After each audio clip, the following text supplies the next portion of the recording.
Assalamualaikum warahmatullahi wabarakatuh. Innal hamdalillah nahmaduhu wa nasta'inuhu wa nastaghfiruh wa na'udzu billahi min shururi anfusina wa min sayyiati a'malina. May yahdihillahu fala mudilla lahu wa may yudlil fala hadiya lahu. Asyhadu an la ilaha illallah wahdahu la syarika lah wa asyhadu anna Muhammadan abduhu wa rasuluhu la nabiyya ba'dah. Allahumma salli wa sallim wa barik ala sayyidina Muhammadin wa ala alihi wa sahbihi wa sallim ajma'in, amma ba'd.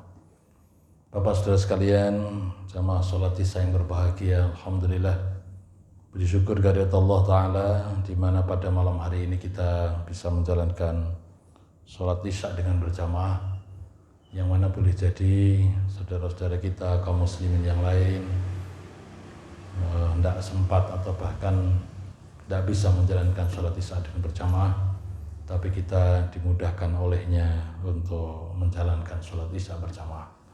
Salat salam semoga Allah limpahkan dan curahkan junjungan kita Nabi Muhammad sallallahu alaihi wasallam serta para keluarga, para sahabat dan para pengikut yang setia hingga yaumul qiyamah, dan semoga syafaat beliau untuk kita sekalian, amin ya rabbal alamin. Bapak saudara sekalian, ibu yang saya hormati, kemarin kita membahas tentang surat Al-Fatihah, yang mana baru sampai basmalah ya. Yang pertama adalah ta'awud, di mana kita senantiasa berlindung kepadanya dengan mengucapkan kalimat a'udzubillahi minasyaitonirrajim. Aku berlindung kepada Engkau ya Allah, minasyaiton, dari godaan syaiton, ar-rajim, yang terkutuk. Jadi ta'awud itu fungsinya adalah kita mohon perlindungan dari Allah Subhanahu wa Ta'ala di setiap saat dimanapun kita berada. Ya, kita ketika membaca ta'awud berarti mohon perlindungannya. Bahkan sunnahnya ketika kita membaca Al-Quran itu senantiasa fasta'id billah, yaitu minta perlindungan kepadanya. Kemudian yang kedua adalah tentang basmalah. Kemarin sudah saya sampaikan bahwa Nabi kita Muhammad SAW bersabda, kullu amrin dhibalin la yubda'u fihi bismillah bahwa aftar. Segala suatu perbuatan, amal, apapun yang akan kita lakukan, kalau tidak awali dengan bismillah, tidak diawali dengan basmalah, ya, maka amalan tersebut menjadi terputus, amalan tersebut kurang berkah, amalan tersebut tidak memberikan manfaat secara ukhrawi. Maka ini yang kita praktekkan, bagaimana setiap mengawali perbuatan, yaitu jangan lupa mengucapkan bismillahirrahmanirrahim. Kemudian ayat berikutnya pada malam hari yang kita bahas adalah kalimat yang berikutnya dengan kalimat alhamdulillahirabbil alamin. Tapi sebelumnya mari kita ulang ya, bismillahirrahmanirrahim, kita terjemahkan per kata dari awal dulu.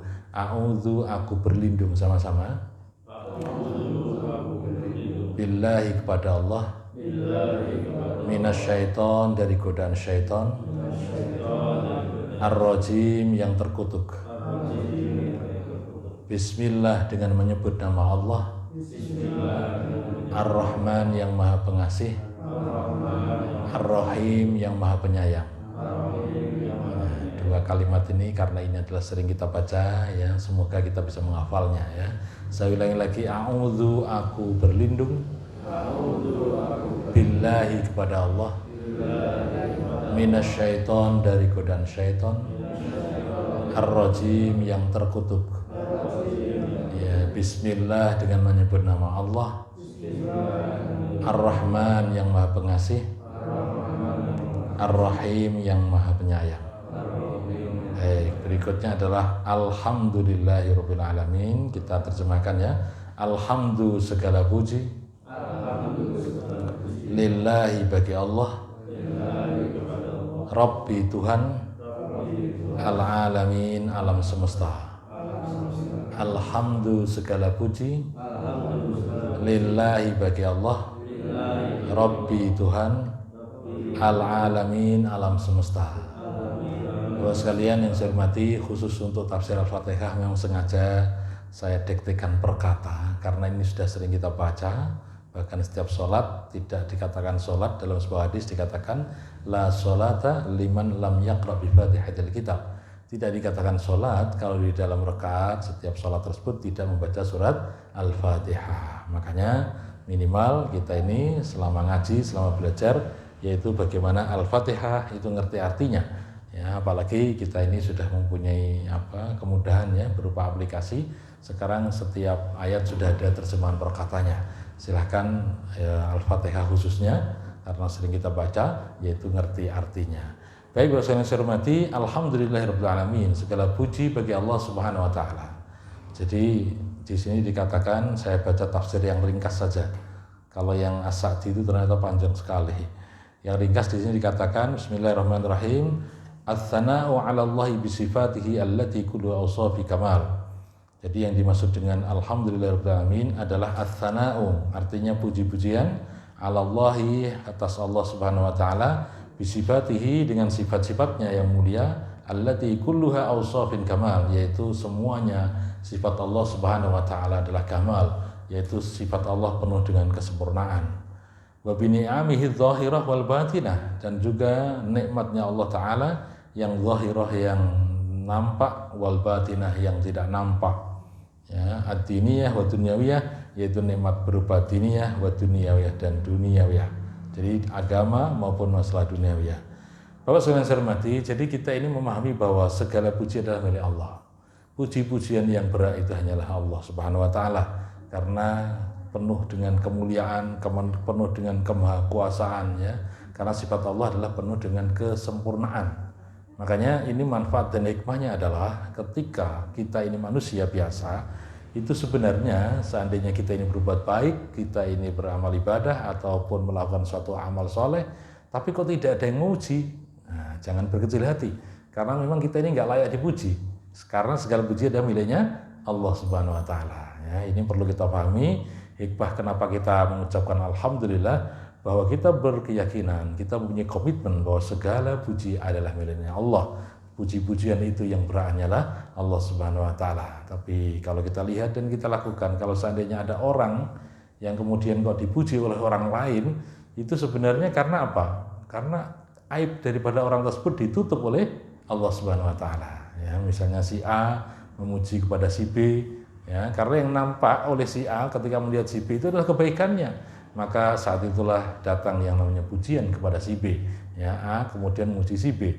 Nah, tapi sebenarnya adalah kita tahu bahwa sebenarnya dan hakikatnya segala puji itu adalah milik Allah Subhanahu wa taala. Sehingga Bapak sekalian saya hormati, kalau kita ini kemudian berusaha untuk menjadi orang yang tidak istilahnya tergiur dengan puji-pujian, karena kita punya prinsip memang segala puji adalah miliknya Allah Subhanahu wa taala. Jadi kita ini nggak patut, nggak layak untuk dipuji. Ya, sehingga kita ini memang penuh dengan maksiat dan dosa. Kita ini adalah manusia biasa yang penuh dengan kesalahan, yang penuh dengan kekurangan gitu ya. Sehingga manusia itu tidak ada yang sempurna. Yang sempurna hanyalah Al-Ma'sum, yaitu yang dijaga olehnya Nabi kita Muhammad sallallahu alaihi wasallam. Ya, diri kita adalah hambanya, umatnya yang memang penuh dengan salah dan dosa. Maka penting sekali saudara-saudara rahmatullah, kalau kita perhatikan di ayat yang lain, diri kita menjadi orang yang bertakwa, nah, maka boleh jadi suatu saat pun tergelincir dalam maksiat dan dosa, tapi seketika itu ingat Allah. Nah, setelah ingat Allah kemudian memperbanyak bacaan istighfar, ya, fastaghfiru lidzunubihim. Nah, sementara yang paling kita puji hanyalah Allah Subhanahu wa taala. Jadi segala puji adalah miliknya Allah. Alhamdulillah artinya adalah segala puji, puji-pujian yang sangat sempurna karena sifatnya penuh dengan kemuliaan, sifatnya yang penuh dengan kemahakuasaan tadi, itu memang adalah hanya Allah Subhanahu wa taala. Yang mana Allah telah memberikan nikmat kepada kita sekalian. Nikmat di sini dikatakan nikmat yang zahirah, yang nampak, wal batinah, maupun yang tidak nampak. Jadi bahwasanya saya hormati, ketika kita baca alhamdulillah ini, ya, maka kita bisa merasakan bahwa begitu banyak nikmat yang Allah berikan kepada kita. Nikmat yang paling kita rasakan sebenarnya adalah iman dan Islam masih ada tetap di dalam diri dada kita. Ya, diri kita ini adalah orang yang masih beriman, yang masih menjalankan syariat Islam. Itu nikmat yang luar biasa, yang kadang-kala kita ini tidak merasakan itu sebuah nikmat. Padahal itu adalah nikmat. Nikmat yang paling berharga, nikmat yang paling mulia adalah diri kita masih punya iman dan Islam, ya, masih punya keyakinan bahwa Allah adalah Tuhan kita, masih punya keyakinan bahwa Muhammad adalah utusan Allah sebagai panutan kita. Nah, inilah yang penting yang disebut dengan nikmat yang paling tinggi, yang paling mulia. Nah, apalagi kalau kita lakukan setelah itu kemudian nikmat-nikmat yang lain karena saking banyaknya. Bahkan Allah berfirman, wa in ta'uddu ni'matallahi la tuhsuha. Kalau seandainya engkau wahai manusia menghitung nikmatnya Allah, maka la tuhsuha, tidak akan mungkin, tidak akan bisa. Nah, saking banyaknya itu. Jadi saya contohkan nikmat misalnya ketika kita ini tidur, yang sudah sering saya katakan, saat tidur pun kita kadangkala tidak mengatakan atau tidak mohon pada Allah, tapi harapannya kita ini selalu minta pada Allah untuk senantiasa diberi kesehatan walaupun dalam keadaan tidur. Ketika kita tidur nyenyak, Bapak saya yang saya hormati, seluruh organ tubuh kita ini berfungsi sebagaimana yang Allah takdirkan, berfungsi sebagaimana sunnatullahnya. Jadi ini membuktikan bahwa apapun yang kita lakukan ini adalah semua kehendak Allah Subhanahu wa taala. Itu nikmat, ya, nikmat. Dan setelah kita ini bangun tidur, ternyata juga tahu bahwa Allah itu ngerti kalau kita ini kepingin hari berikutnya adalah kita ini masih hidup, ya. Makanya kemudian kita berdoa ketika bangun tidur apa? Alhamdulillahilladzi ahyana ba'dama amatana wa ilaihin nusur, ya. Jadi Allah itu ngerti, bahasa yang saya hormati. Allah itu paham kalau kita ini kepengen hidup lagi setelah kita tidur nyenyak itu.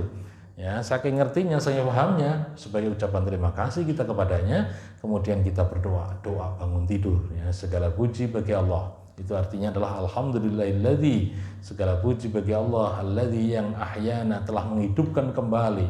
Ya, menghidupkan kita kembali, ahyana ba'da ma amatana wa ilaihin nusur, yaitu setelah mati kita yang sementara. Nah, di sini dikatakan orang yang tidur itu adalah mati tapi sementara. Wa ilaihin nusur, dan hanya kepada Allah Subhanahu wa taala kita ini kembali, ya. Jadi artinya ketika kita bangun tidur kemudian kita memujinya, ya, kita bersyukur atas nikmat yang Allah berikan kepadanya karena kita bisa dibangunkan kembali dari mati kita yang sementara. Tapi kita berkomitmen, berkeyakinan bahwa wa ilaihin nusur, ya, hanya kepada Allah lah kita ini akan kembali. Kita ini akan dikembalikan kepada Allah Subhanahu wa taala. Makanya prinsip yang disebut dengan inna lillah wa inna ilaihi rajiun itu sebagai prinsip hidup kita. Ya, tidak hanya sekedar kita ini mendapatkan musibah, mendapatkan kabar apa tentang kematian teman kita misalnya, tidak hanya itu saja. Tapi mari saudara sekalian, itu menjadi prinsip hidup kita. Apa itu prinsipnya? Inna lillahi, sesungguhnya milik Allah lah kita ini, ya. Wa inna ilaihi rajiun, dan hanya kepada Allah kita ini akan kembali, ya. Inna lillah wa inna ilaihi rajiun, sesungguhnya kita ini milik Allah dan akan kembali kepada Allah pula, ya. Ini prinsip hidup, ini keyakinan kita. Bapak sekalian saya hormati, jadi kembali kepada alhamdulillah tadi, segala puji milik Allah taala. Ya, ini sebagai kalimat di mana kita dilatih setiap selesai masalah perbuatan yang kita lakukan, maka kemudian kita bersyukur pada Allah dengan mengucapkan alhamdulillahirabbil alamin. Jadi artinya, rahimakumullah, ketika awalan perbuatan kita mengucapkan bismillahirrahmanirrahim, di akhir perbuatan kita mengucapkan apa? Alhamdulillahirabbil alamin. Itulah kenapa kita ini kemudian kepingin bahwa semua aktivitas kita ini bermakna ibadah. Sederhana caranya bagaimana? Ya, awalilah segala sesuatu dengan basmalah, akhirilah dengan ucapan apa? Alhamdulillah. Ini sudah bermakna ibadah.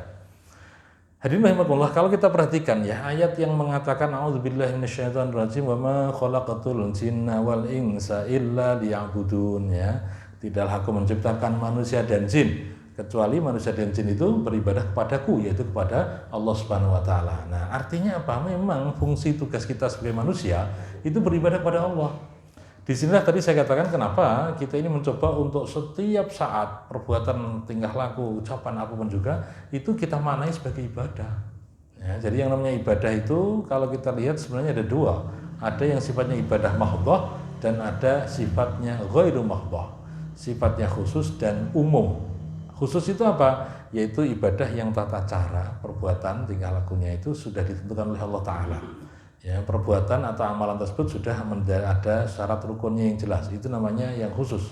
Sementara yang umum adalah segala suatu perbuatan apa saja, perkataan apa saja, ya, yang asal diniati dalam rangka untuk takarrub, mendekatkan diri pada Allah, maka itu dinamakan ibadah. Ya, contoh ibadah khusus apa? Yaitu kita sholat. Sholat itu sudah jelas tuh tata caranya, rukunnya, ya, syaratnya, ya. Yang wajib sholat itu siapa saja sudah jelas. Puasa Ramadan misalnya itu sudah jelas juga. Ya, kemudian kita menjalankan ibadah haji, umroh dan sebagainya. Itu sudah jelas. Itu namanya yang disebut dengan ibadah mahdhah, ibadah khusus. Tapi kalau ghairu mahdhah itu adalah amalan perbuatan yang walaupun orang melihat itu adalah sebuah amalan yang biasa, ya. Bahkan amalan yang istilahnya menjadi sesuatu yang mubah, Mubah itu artinya meh dilakoni yo enggak apa-apa, meh ngelakoni yo enggak apa-apa gitu ya. Itu namanya mubah, jaiz gitu ya artinya. Nah, tapi sesuatu yang biasa tadi akan bermakna ibadah. Itu namanya ghairu mahdhah atau sifatnya umum. Contohnya apa? Ya ketika kita makan, ketika kita minum, ketika akan tidur, ketika akan berangkat kerja dan seterusnya. Itu semuanya biasa kita ini lakukan seperti itu. Tapi itu bisa bermakna ibadah. Ya, caranya bagaimana? Awali segala sesuatu dengan Bismillahirrahmanirrahim, ya, diakhiri dengan ucapan apa? Alhamdulillahirabbil alamin. Ya, jadi ketika kita minum misalnya, ya, ucapkan apa? Bismillahirrahmanirrahim. Kemudian ditutup dengan apa?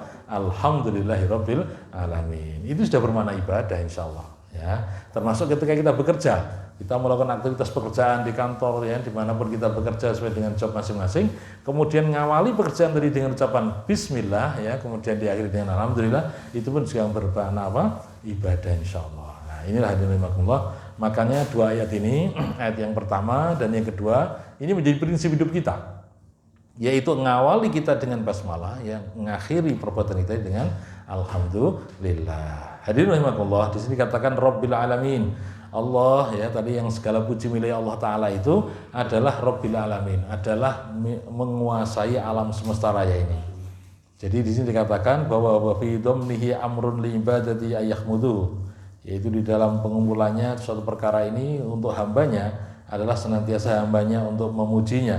Wa huwa al-mustahiqu lahum wahdah, yang mana Allah adalah yang sangat berhak, yang sangat berhak di dalam rangka untuk melakukan peribadatan dan puji-pujian tadi. Wa huwa subhanahu al-munsyi'u lil khalqi, dan Allah adalah maha suci dalam menumbuh kembangkan makhluknya. Al-qaimi bi umurihim al-murabbi li jami' khalqihi bi ni'amihi wa li awliyaihi wa bil imani wal amali shalih. Ya, yang mana adalah Allah ini senantiasa melakukan, ya, berdiri al-qaimu bi umurihim, yang ngopeni, yang memberikan, ya, sesuatu yang sifatnya perbuatan apa saja, al-murabbi di jamil khalqi bi ni'ami, yaitu dengan menjaga dan memelihara semua makhluknya dengan nikmat-nikmat yang ada. Wali auliyaihi bil imani wal amal shalih, dan memberikan kepada para walinya, para kekasihnya, yaitu dengan iman dan amal soleh. Baik, Bapak yang saya hormati, penjelasannya adalah perlu kita pahami di sini, Allah adalah Rabbul Alamin. Kata-kata Rabb itu artinya kalau dalam bahasa Indonesia mungkin dikatakan sebagai arti Tuhan. Tapi kalau kita maknai lebih jauh di dalam kamus bahasa Arab, Rabbun itu bermakna Allah itu mencipta, setelah mencipta kemudian Ia memelihara dan juga menumbuh kembangkan, ya, kemudian juga menjaga bagaimana makhluknya tadi tetap selama hidupnya itu bisa eksis. Itu namanya Rabb. Ya, Rabbun itu artinya seperti itu. Tapi kalau tadi saya katakan dalam terjemahan bahasa Indonesia, Rabb itu artinya adalah Tuhan. Tapi sebenarnya adalah di sini tidak hanya sekedar Tuhan saja, tapi juga pencipta, ya, kemudian pemilik, kemudian pengatur, ya, dan menumbuh kembangkan. Itulah namanya Rabb. Jadi Allah adalah Rabbul Alamin, yaitu pemelihara, ya, semua makhluknya. Artinya bukti rububiyahnya Allah itu apa? Jadi Rabb itu zatnya, yaitu Allah Subhanahu wa taala. Rububiyah itu sifatnya. Sifat rububiyahnya Allah itu misalnya ketika kita perhatikan diri kita manusia, ya, saat itu kita di dalam kandungan, kemudian diproses oleh Allah, ya, menjadi sebuah janin, ya. Setelah itu menjadi bayi gitu kan. Setelah itu bayi lahir di muka bumi ini, ya, kemudian menjadi anak-anak, kemudian menjadi remaja, menjadi pemuda dan seterusnya gitu ya. Itu adalah Allah menumbuh kembangkan, ya, dari sesuatu yang kecil kemudian menjadi besar dan seterusnya, kemudian balik lagi ke tua, ya, balik lagi kepada pikun, ya, dan seterusnya sampai kemudian meninggal lagi. Nah, itu namanya menumbuh kembangkan atau Rabb. Jadi Allah memelihara semua alam. Al-alamin itu semua alam, ya. Alam malaikat juga Allah yang menjaga dan memeliharanya. Alam manusia juga Allah yang menjaga dan memberinya. Kemudian alam tumbuh-tumbuhan, ya, tumbuh binatang ada di darat, ada di laut. Semua yang menumbuh kembangkan itu Allah. Bahkan di dalam tafsir yang lain dikatakan secara ilmiah, ketika Allah takdirkan makhluknya, Allah pun siapkan setiap makhluk itu senantiasa bagaimana bisa bertahan hidupnya. Bahkan kita lihat kalau dulu kita pernah belajar dunia ilmu pengetahuan alam, ya, Yang namanya binatang itu di samping Allah takdirkan binatang tersebut, tapi juga Allah siapkan setiap binatang itu dalam rangka untuk mempertahankan dirinya. Ya, bagaimana sang singa atau macan ya ketika bertahan dirinya sehingga dia punya kelebihan, punya cakar, punya gigi taring yang begitu kuatnya gitu ya. Itu buktinya bahwa Allah adalah menumbuh kembangkan ya, menciptakan yang namanya makhluk tadi, itu sekaligus juga menyiapkan bagaimana makhluk tadi bisa hidup, bisa eksis gitu ya. Ya, kemudian binatang yang lainnya di sekitar kita. Ya, tapi di antara itu semuanya yang paling mulia memang adalah manusia. Karena apa? Laqad khalaqnal insana fi ahsani taqwim. Sungguh kami ciptakan manusia itu adalah paling elok, paling cakep, paling rupawan di antara makhluk yang lainnya. Ya, dan piranti atau perangkat yang Allah berikan kepada manusia lebih lengkap dibanding dengan makhluk yang lainnya. Jadi Allah menciptakan makhluknya, Rabbul Alamin tadi memelihara ciptaannya seluruh alam ya, itu adalah memang betul-betul penuh dengan kelengkapan. Yang mana ini semuanya kita harus yakini. Makanya ketika kita membaca Alhamdulillahirabbil alamin, yang kita tahu bahwa artinya segala puji bagi Allah Tuhan semesta alam ya, jadi semua alam makhluknya yang ada ini adalah Allah yang menumbuh kembangkan, Allah yang melihara, Allah yang mengatur, Allah yang menentukan kadarnya, kemampuannya ya, bahkan juga Allah yang menentukan bagaimana hidup dan matinya dan semuanya ya. Jadi termasuk tumbuh-tumbuhan ya, bagaimana itu cara berkembang biaknya, bagaimana bisa eksis ya dengan adanya tumbuh-tumbuhan, ternyata butuh matahari dan seterusnya, itu semuanya Allah yang ngatur semuanya. Nah itulah bukti rububiyahnya Allah Subhanahu wa taala. Ya, hadirin rahimakumullah, termasuk diri kita tadi ya, memang bagaimana kita ini dijaga oleh Allah dengan sedemikian rupa. Di dalam tafsir ini tadi dikatakan wali auliyaihi bil imani wal amalus shalih. Dan bagi kekasih-kekasih Allah ya, bagi orang-orang yang beriman, bagi orang-orang yang senantiasa percaya adanya Allah taala, maka Allah kasih yang namanya iman dan senantiasa amal soleh. Maksudnya apa? Ada orang-orang tertentu memang dijaga oleh Allah, bagaimana imannya senantiasa tetap kuat, ya, bagaimana selalu beramal soleh, gitu kan? Ya, dan orang-orang tertentu ini yang disebut dengan wali-walinya Allah. Artinya Bapak Ibu yang saya hormati, memang kalau diri kita, kata Rasulullah, itu imannya kadang-kala naik, kadang-kala turun. Jadi al-iman yazid wa yanqus, kata Rasulullah. Iman itu kadang-kala naik, kadang-kala turun ya. Karena iman kita naik dan turun, kalau pas iman kita naik, wah ibadah kita semangat itu. Kalau iman kita pas naik, maka kita ini dalam melakukan suatu aktivitas yang bersifatnya positif itu semangat sekali. Ketika menjalankan sholat tahajud juga semangat, sholat duha juga semangat gitu ya, baca Al-Quran juga semangat. Karena apa? Iman kita sedang naik. Tapi kalau imannya sedang turun, nah ini kalau imannya sedang turun, berat sekali, susah sekali kita ini. Nah itu adalah diri kita manusia. Tapi ada iman yang senantiasa tetap. Itulah yang namanya para malaikat.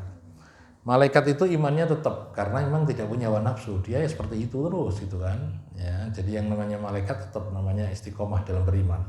Tapi kalau para nabi dan rasul itu imannya adalah naik terus gitu ya. Tapi tidak turun. Makanya nabi itu setiap nabi ya itu mempunyai ujian-ujian keimanan yang lebih berat daripada diri kita. Jadi diri para nabi, para rasul itu imannya naik terus ya. Tapi ujian keimanannya pun juga luar biasa. Ya, bagaimana ujian keimanan para nabi dan rasul? Kalau kita baca, kita lihat, subhanallah, ya berat sekali itu tantangannya. Nah, diri kita Allah adalah manusia biasa, maka imannya kadang-kala naik, kadang-kala turun. Maka di dalam tafsir Alhamdulillahirabbil alamin ini kita mempunyai prinsip bahwa memang segala puji adalah miliknya Allah Ta'ala, dan Allah adalah yang menguasai alam semesta jagat raya ini. Jadi Allah yang menguasai alam semesta ini, seluruh makhluknya adalah Allah yang mengendalikan ya, makanya termasuk planet-planet yang di angkasa luar sana yang kita pun tidak bisa melihat dan menyaksikan oleh mata panca indera kita, itu pun juga Allah yang mengendalikan. Itu bukti rububiyahnya Allah. Apalagi kalau kita perhatikan bagaimana istiqomahnya yang namanya peredaran planet mengitari matahari misalnya, bagaimana istiqomahnya bumi itu mengelilingi matahari ya, dan tidak pernah geser itu ya, dan itu adalah rububiyahnya Allah ya. Bulan pun juga begitu ya, di samping bersama dengan bumi mengitari matahari, tapi bulan pun mengelilingi bumi, itu pun juga konstan istiqomah ya, artinya tidak pernah geser. Itu rububiyahnya Allah. Jadi bukti Rabbul Alamin itu adalah Allah tetapkan alam semesta jagat raya ini adalah penuh dengan keseimbangan Ya, termasuk ketika kita perhatikan kenapa di bumi ini kemudian ada gunung ya. Gunung itu adalah fungsinya sebagai pasaknya bumi untuk menyeimbangkan namanya rotasinya bumi. Nah, ini semuanya adalah rububiyahnya Allah. Dan itu kita yakini alhamdulillahirabbil alamin ya, segala puji miliknya Allah Tuhan semesta alam. Apa hadirin rahimakumullah, sikap kita dalam memahami ayat ini adalah sekali lagi kita ini manusia biasa, kita ini tidak berhak untuk senantiasa dipuji ya. Kita ini tidak berhak untuk mendapatkan sanjungan. Yang berhak mendapatkan sanjungannya hanyalah siapa? Allah Subhanahu wa taala ya. Baik, ini prinsip yang harus kita pegang. Kemudian ayat berikutnya adalah Ar-Rahmanir Rahim. Ar-Rahman yang Maha Pengasih, Ar-Rahim yang Maha Penyayang. Jadi Ar-Rahman yang Maha Pengasih, Ar-Rahim yang Maha Penyayang. Kalau kita lihat tafsirnya di sini secara mudah yang singkat adalah dikatakan Ar-Rahman alladzi wasiyat rahmatuhu jami'al khalqi, Ar-Rahim bil mu'minin wa huwa ismani min asma'illahi ta'ala. Jadi Ar-Rahman itu adalah wasiat rahmatuhu jami'al khalqi. Semua daripada rahmatnya Allah kepada seluruh makhluknya itu namanya Ar-Rahman. Jadi kita bedakan antara Ar-Rahman dan Ar-Rahim. Kalau Ar-Rahman itu kasih sayang Allah, rahmatnya Allah itu kepada seluruh makhluknya, seluruh alamnya, ya, seluruh manusia, baik beriman atau tidak, itu mendapatkan rahmannya Allah. Ya, sedangkan Ar-Rahim itu bil mu'minin, khusus hanya orang yang beriman. Makanya di dalam tafsir misalnya Al-Ibris dikatakan yang namanya Ar-Rahman itu cara istilah basa Jawane itu adalah dikatakan kasih sayang Allah untuk orang beriman mau tidak beriman. Nek cara istilah makna Jawa ini kan bismillah kelawan nyebut asmane Gusti Allah Ar-Rahman kang welas asih dalam akhirat ya. Dunya lan akhirat. Ar-Rahim itu kang welas asih dalam akhirat bloko. Itu cara makna Jawa nih. Ya, kita lihat di dalam tafsir Jawa itu ya. Jadi ini sederhana, orang memang saya lihat tafsir Al-Ibris itu praktis, Pak. Basa Jawa mudah dimengerti gitu ya. Tapi ya memang basane Jawa. Jadi cara maknane bismillah kelawan nyebut asmane Gusti Allah, Ar-Rahman kang welas ing dalam dunya lan akhirat. Ya, Ar-Rahim tur kang welas ing dalam akhirat bloko. Gitu ya. Jadi artinya begini, Pak. Jadi Ar-Rahman itu artinya adalah belas kasih Allah di dunia dan akhirat. Atau di situ lengkapnya adalah memang di sini wasiat rahmatahu jamil khalqi. Jadi semua makhluknya itu mendapatkan rahmat Allah, mendapatkan kasih sayang Allah. Entah itu dia beriman atau enggak, tetap mendapatkan kasih sayang Allah. Ya, walaupun dablek nakali kaya orang genah, tetap dikasih sayang oleh Allah gitu kan. Wong misalnya orang pernah ibadah, orang pernah sholat ya, enggak pernah melakukan aktivitas supaya nakali paling pol. Tapi mendapatkan rahmat Allah. Buktinya apa? Ya dia masih diberi kehidupan. Ya, dia masih diberi kesehatan gitu ya. Itu bukti rahmannya Allah. Makanya rahmatnya Allah itu sifatnya umum. Ya, makanya boleh jadi Pak yang kemarin saya ceritakan akan berbuat dosa atau istilahnya mengambil orang lain atau mencuri misalnya ya, itu bisa jadi pencuri itu mengucapkan apa? Bismillah dulu gitu ya. Bismillahirrahmanirrahim. Karena di situ ada sifat rahmannya Allah. Ya, rahmannya Allah itu adalah seluruh makhluknya. Walaupun kok dungane bismillahirrahmanirrahim baru tobat ya alhamdulillah malah apik gitu ya. Gitu ya. Jadi artinya bahasa Indonesia, jadi rahmannya Allah adalah seluruh makhluknya itu mendapatkan kasih sayang Allah. Seluruh makhluknya gitu ya. Ya, walaupun kemudian kalau kita lihat dalam dunia binatang misalnya ya, memang kalau kita perhatikan yang namanya binatang pemangsa itu loh, kalau kita perhatikan ya memang takdirnya begitu. Jadi ketika ada kerumunan binatang ini namanya kerbau misalnya gitu ya, kalau saya lihat itu kemudian ada sekelompok singa gitu yang lapar gitu, mesti anak kerbau yang kecil itu yang akan diterkam lebih dulu kan itu ya, dimakan. Dan itu dunia binatang seperti itu. Makanya ini sifat rahmannya Allah saat itu ya bisa memberikan makanan si pemangsa tadi ya, ada singa, ada macan tadi itu ya, walaupun yang dimakan juga binatang yang lain. Kadang-kala kita lihat juga kasihan. Makanya saya teringat itu, saya punya anak kecil dulu ketika lihat itu nangis itu karena apa? Kasihan ya itu ya dimakan sama singa, kasihan katanya. Ya logis juga. Tapi itulah rahmannya Allah, yaitu memberi makanan kepada singa, macan dan seterusnya dari binatang yang lain gitu ya. Bapak sekalian saya hormati, jadi semuanya memang ekosistemnya begitu. Jadi itu takdirnya, sunatullahnya seperti itu. Termasuk kalau kita lihat binatang laut itu yang namanya ikan itu ternyata ikan-ikan kecil juga dimakan oleh ikan yang lebih besar kan begitu ya. Buktinya apa? Kalau kita lihat ketika masak ikan itu ya, nah, saya lihat misalnya pernah itu ada salam, pindang yang besar namanya apa? Ikan salam. Itu di dalamnya ada ikan kecil-kecil itu. Wah, ini ternyata memang ikan besar memangsa ikan yang kecil. Jadi sunatullahnya, rahmannya Allah, kasihnya Allah itu untuk memberi makan binatang yang lebih besar itu berarti ya memakan yang kecil tadi itu. Baik. Jadi rahman itu sekali lagi untuk manusia yang beriman maupun tidak. Semua makhluknya akan mendapatkan rahman ya, baik dunia maupun akhirat. Lah Ar-Rahim itu khusus rahmatnya Allah tapi untuk orang yang beriman. Karena apa? Ar-Rahim di sini adalah wujud kasih sayang Allah ya, yang mana diperuntukkan bagi orang-orang yang beriman saja. Bil mu'minina faqat ya, hanya untuk orang yang beriman. Sehingga di dalam tafsir kitab Jawa tadi dikatakan biasanya Ar-Rahim itu bimana akhirat bloko. Akhirat bloko itu artinya diperuntukkan besok di akhirat. Ketika di akhirat maka kasih sayang Allah itu hanya untuk orang beriman, yaitu menempatkannya di mana? Di surganya Allah Subhanahu wa taala, kan gitu. Beda dengan orang-orang kafir atau orang yang tidak beriman. Maka dia berarti masuk di nerakanya Allah. Berarti tidak mendapatkan Ar-Rahimnya Allah ya, tidak mendapatkan kasih sayang dari Allah Subhanahu wa taala. Baik, Ar-Rahman, Ar-Rahim. Makanya kalau kita pas baca Ar-Rahman, Ar-Rahim gitu kan, itu kita memang kita hayati betul bahwa di saat itulah kita merasakan begitu Rahman, Rahimnya Allah untuk kita itu luar biasa. Begitu kasih sayangnya Allah untuk kita itu luar biasa ya. Wujud kasih sayangnya diantaranya adalah diturunkannya Al-Quran kepada baginda Rasul Muhammad SAW dan untuk kita semuanya. Jadi karena Rahman Rahimnya Allah lah, maka Allah utus Nabi kita Muhammad SAW menjadi panutan kita bagaimana kita ini ibadah yang benar ya. Jadi kalau manusia ini tanpa tuntunan, Bapak saya hormati, kalau manusia ini tanpa ada suatu bimbingan ya dari Allah Ta'ala, maka akan keblinger, akan terjerumus kepada hal yang tidak benar.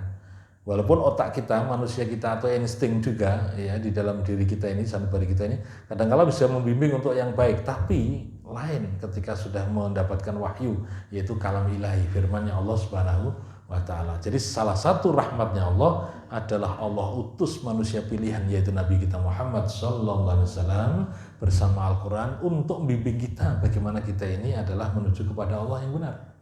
Ya, makanya kenapa ini ada kajian tafsir seperti ini, supaya kita ngerti isi ini kalam Allah yang namanya Al-Qur'an itu apa, dan kemudian fungsinya untuk apa, kan untuk pedoman hidup kita, untuk membimbing kita supaya kita ini selamat dunia dan akhirat. Wong asal muasalnya diri kita adalah di surga, kan itu Pak ya. Jadi Nabi Adam dan Ibu Hawa asal muasalnya dari mana? Di surga tinggalnya. Kemudian kan karena takdirnya Allah ya, kemudian diturunkan di muka bumi, jadilah berkembang biak seperti ini, jadilah diri kita. Nah, oleh karena itu dengan adanya Al-Quran turun itu, kita diminta kembali lagi untuk kembali kepada Allah, yaitu ke surganya. Nah, dalam rangka untuk mendapatkan bimbingan, itulah Allah utus yang namanya manusia. Itulah yang namanya Nabi Muhammad diutus di bumi ini sebagai manusia pilihan.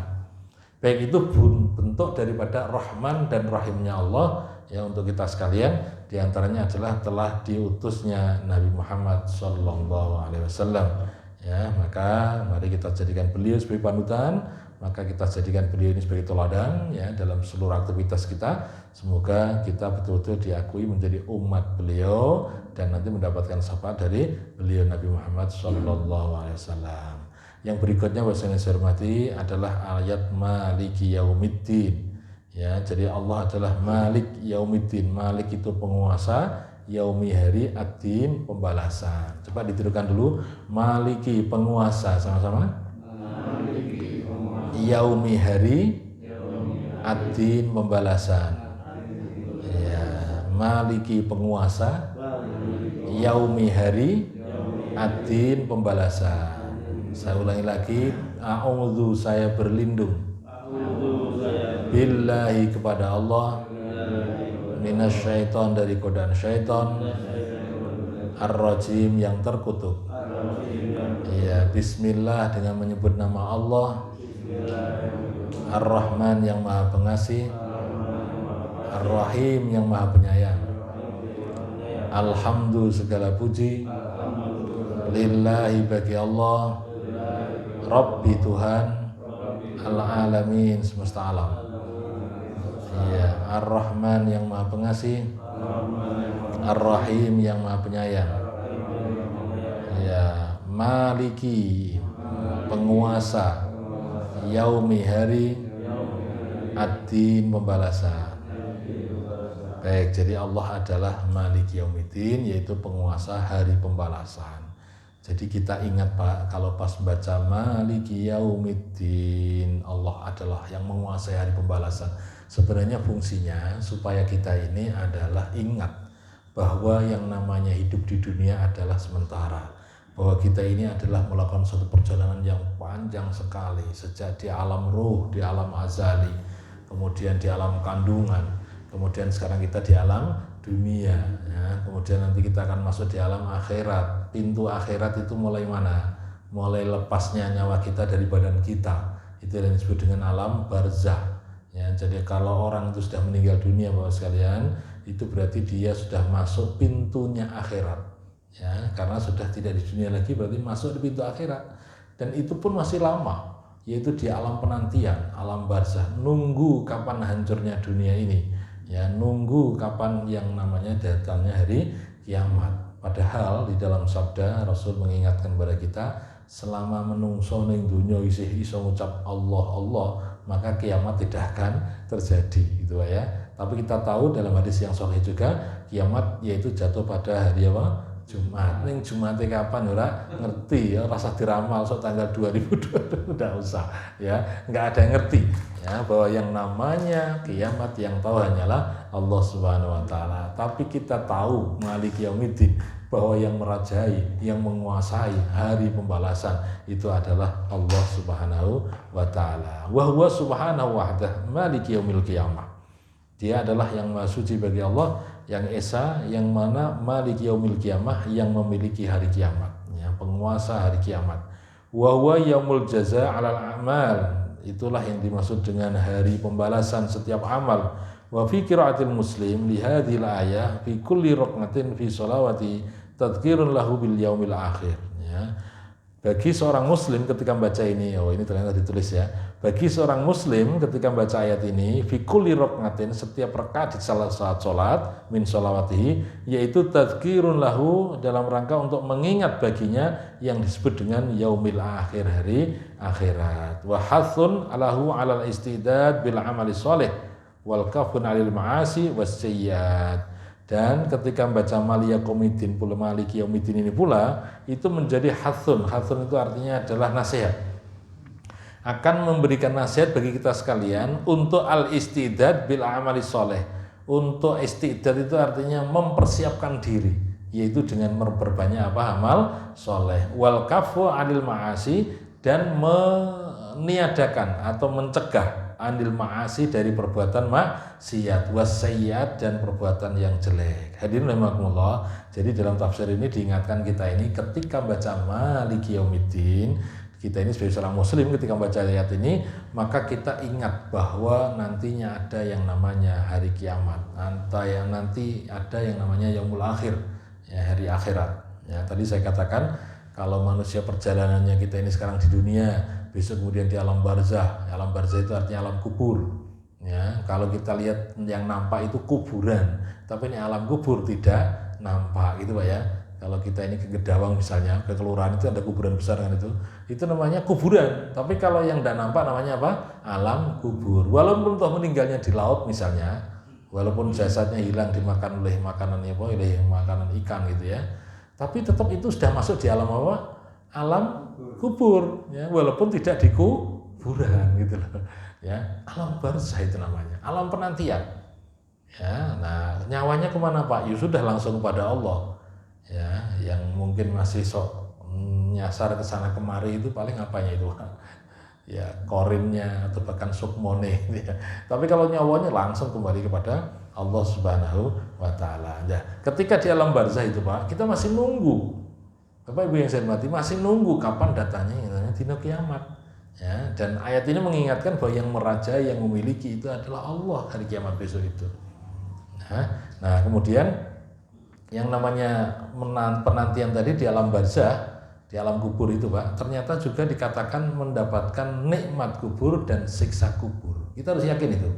Dalam keyakinan akidah kita harus memahami bahwa di alam barzah, di alam kubur, ya, itu orang yang mendapatkan nikmat dan mendapatkan siksa, ya, mungkin kita sudah pernah melihat ya, sekarang sudah ada beberapa contoh di YouTube dan seterusnya itu ya, yang namanya siksa kubur ada itu Pak, nikmat kubur juga ada. Contoh nikmat kubur itu apa? Mungkin Bapak pernah melihat, Bapak Ibu pernah melihat, misalnya ada orang yang sudah dikubur sampai berapa tahun, ternyata suatu ketika ada penggalian kubur masih utuh gitu kan. Saya pernah baca di mana itu ya, istilah kuburannya Pak Yai itu kemudian karena di perengan sungai itu tergerus oleh air sungai ya, maka kemudian kan terbongkar, harus dipindahkan. Nah ketika proses pemindahan itu ternyata subhanallah ya, para santrinya pun menangis karena apa, jasadnya Pak Yai yang di kafani tadi itu masih utuh gitu kan ya, kafannya aja nggak termakan oleh cacing tanah gitu kan. Ini contoh daripada nikmat kubur salah satunya itu ya. Tapi yang lainnya adalah nikmat yang sifatnya gaib, yang kita nggak tahu, itu yang nampak, yang kelihatan ya. Jadi artinya adalah di kuburan itu Pak, di alam kubur itu ada nikmat juga ada siksa ya, tergantung amalan kita di dunia. Makanya selama di dunia kita ini kemudian menjadi penentu besok di alam barzah itu mendapatkan nikmat apa mendapatkan apa siksa gitu loh ya. Ini penentuan sekali. Baik, kembali kepada ayat tadi, Maliki Yaumiddin. Jadi Allah lah yang merajai hari pembalasan, Allah lah yang merajai hari kiamat. Jadi artinya bahwa besok ketika sudah terjadi kiamat, bahkan proses yang namanya perjalanan timbangan amal baik dan buruk itu Allah semuanya yang mengendalikan. Jadi Allah lah yang menjadi hakim yang paling bijaksana, yang tidak mendolimi kepada makhluknya, yang namanya manusia. Jadi besok yang namanya perjalanan hidup itu ya di alam barzah tadi nunggu penantian kapan kiamat. Nah setelah kiamat ini berarti dunia hancur semuanya. Nah ketika hancur semuanya maka kemudian manusia dibangkitkan ulang Pak ya, namanya Yaumul Ba'ats, hari kebangkitan. Nah di hari kebangkitan itu kemudian manusia dikumpulkan Pak, dikirim istilahnya di ora-ora apa jenenge mahsyar ya Pak ya, di ora-ora mahsyar itu. Kemudian di sana apa? Ada timbangan amal baik dan amal buruk dan seterusnya. Kemudian kita melewati jembatan ya. Nah, kemudian istilah kita akan melewati surga neraka dan seterusnya. Ini perjalanan yang memang sudah diterangkan di dalam Al-Qur'an dan Al-Hadis. Artinya apa? Ini bukan ramalan ini Pak. Kita harus mengimani itu. Jangan sampai dikatakan oh iya ngeramal itu. Enggak. Ini kita harus yakini ini, kita harus imani gitu Pak ya. Makanya kalau ada orang yang mengatakan itu sebagai ramalan, kok pinter ngeramal tuh Pak ya, itu bukan ramal, ini ya ada dasarnya, itu ada dasar ilmiahnya tentang bagaimana proses kejadian setelah meninggal. Bapak Ibu yang saya hormati, jadi saat itu yang menguasai adalah siapa? Allah Subhanahu wa taala. Itulah kenapa kita membaca Maliki Yaumiddin ya, yaitu Allah lah yang merajai daripada alam semesta ini. Kemudian berikutnya, ternyata hampir setengah jam lebih Pak ya. Iyyaka na'budu wa iyyaka nasta'in. Artinya apa? Iyyaka hanya kepadamu sama-sama. Iyyaka hanya padamu. Na'budu kami menyembah. Na'budu kami menyembah. Wa iyyaka dan hanya kepadamu. Nasta'in kami minta pertolongan. Saya ulangi lagi, iyyaka hanya kepadamu, na'budu kami menyembah, wa iyyaka dan hanya kepadamu, ya nasta'in kami mohon pertolongan. Nah, lama-kelamaan hafal Pak ya. Coba kita awali dari depan biar gak lupa ya. A'udzu aku berlindung. Billahi kepada Allah. Minasyaiton dari godaan syaitan. Ar-Rajim yang terkutuk. Bismillahi dengan menyebut nama Allah. Ar-Rahman yang maha pengasih. Ar-Rahim yang maha penyayang. Ya. Alhamdulillah segala puji. Lillahi bagi Allah. Rabbi Tuhan. Al-Alamin alam semesta. Ar-Rahman yang maha pengasih. Ar-Rahim yang maha penyayang. Maliki yang merajai, ya, yaumi hari, ad-din pembalasan. Jadi Malik itu bisa diartai yang merajai, atau tadi saya artikan apa yang pertama tadi? Yang menguasai ya. Jadi bisa bermakna dua ya, yang menguasai. Kemudian iyyaka hanya kepadamu sama-sama. Iyyaka na'budu kami menyembah. Wa iyyaka dan hanya kepadamu. Nasta'in kami minta pertolongan. Jadi saat kita membaca iyyaka na'budu wa iyyaka nasta'in, kita ini berarti memasrahkan betul bahwa hanya kepada Engkau ya Allah kami menyembah, dan hanya kepada Engkau ya Allah kami minta pertolongan. Ya, coba saya baca tafsirnya yang ringkas dulu.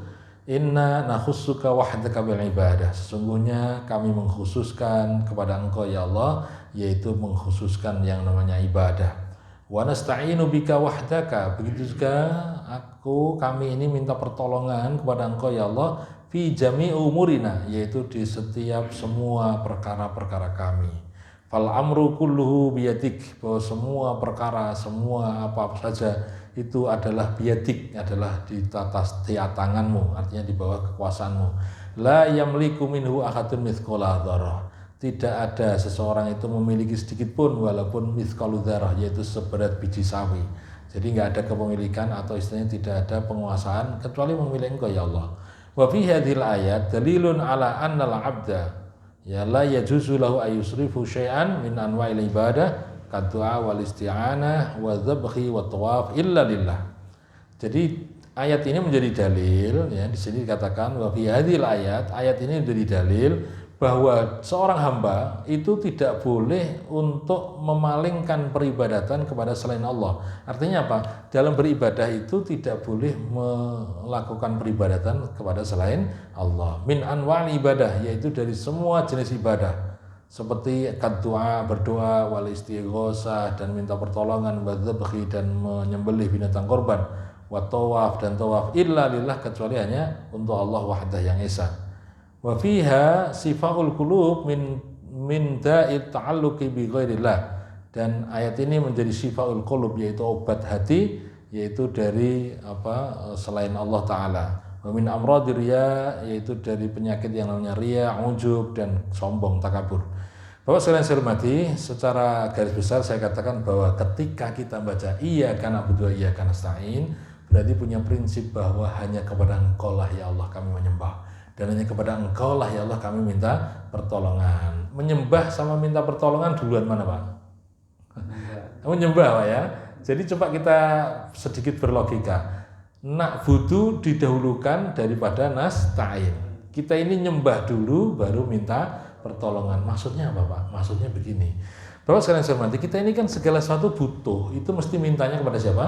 Allah Subhanahu wa taala, memohonnya kepada Allah. Tapi ingat, ketika kita meminta, ketika kita berdoa, ketika kita memohon, itu harus diawali dari apa? Na'budu dulu, harus diawali dari menyembah dulu, ibadah dulu kepada Allah, ya, baru kemudian minta pertolongan. Lebih luas saya katakan, Bapak sekalian saya hormati, kalau kita ini punya keinginan berdoa, ya punya hajat dan seterusnya, supaya dimudahkan oleh Allah untuk terkabulnya doa, maka kita awali dulu dengan apa?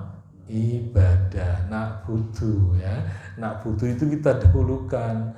Makanya kenapa habis sholat kemudian kita berdoa, ya, kemudian ketika sholat tahajud habis itu kita berdoa, ya, kita mohon, yaitu dengan wasilah sholat tadi, dengan perantara kita menjalankan sholat tadi, ya, kemudian Allah supaya mudahkan untuk terkabulnya doa, ya, kita ibadah dulu, ya. Bagi orang yang tidak pernah ibadah ujuk-ujuk jaluk, itu saya kira ya nggak pantas itu ya. Ya, kita ini misalnya manusia, ya, nggak pernah ibadah, tahu-tahu kemudian minta pada Allah itu, ya. Walaupun juga Allah kabulkan bisa jadi gitu ya, tapi etikanya Pak, kita ini seharusnya na'budu dulu baru nasta'in, ya, menyembah kepada Allah dulu baru minta pertolongan, ya. Jadi kita merasakan dan mengucapkan iyyaka na'budu wa iyyaka nasta'in, jadi mengatakan ya Allah, hanya kepada Engkau ya Allah kami menyembah, dan hanya kepada Engkau lah ya Allah kami minta pertolongan. Jadi hanya kepada Allah kita ini menyembah, dan hanya kepada Allah kita minta pertolongan, ya. Jadi sungguh sangat prinsip hidup yang luar biasa. Sebagai orang beriman, sebagai umat baginda Rasul, berarti kita berkeyakinan hanya kepada Allah kita ini beribadah, ya, hanya kepada Allah kita ini kemudian minta pertolongan. Inilah Bapak Ibu yang saya hormati, yang mana insya Allah ini semuanya akan memberikan nasihat kepada kita sekalian, ya, bahwa diri kita ini sebagai hamba Allah, yaitu senantiasa mari beribadah hanya kepada Allah, yang akhirnya pun kita meminta juga hanya kepada Allah Subhanahu wa taala, ya. Baik, Bapak saya hormati, saya kira sudah hampir 45 menit ya kita berbincang-bincang diskusi ini. Maka sementara sampai sini dulu Pak ya. Kita istirahat dulu. Monggo Bapak Ibu kalau misalnya ada pertanyaan kita adakan diskusi atau istilahnya sharing ya, atau mungkin kalau ada yang mau nambahi cerita pengalaman batin, pengalaman spiritual ya, monggo silahkan. Ya, ini kita bahas baru beberapa ayat saja.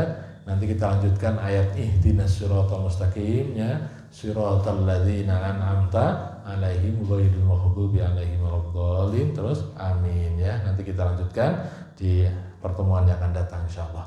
Baik, demikian yang dapat saya sampaikan, semoga ada manfaatnya. Kurang lebihnya minta maaf, masih ada waktu sempat kita diskusi sambil minum ya, sambil ngunjuk, sambil dahar. Monggo saya akhiri, kurang lebihnya minta maaf. Alhamdulillahirrahmanirrahim. Assalamualaikum warahmatullahi wabarakatuh. Waalaikumsalam warahmatullahi wabarakatuh. Monggo Pak, ngunjuk Pak. Bismillah.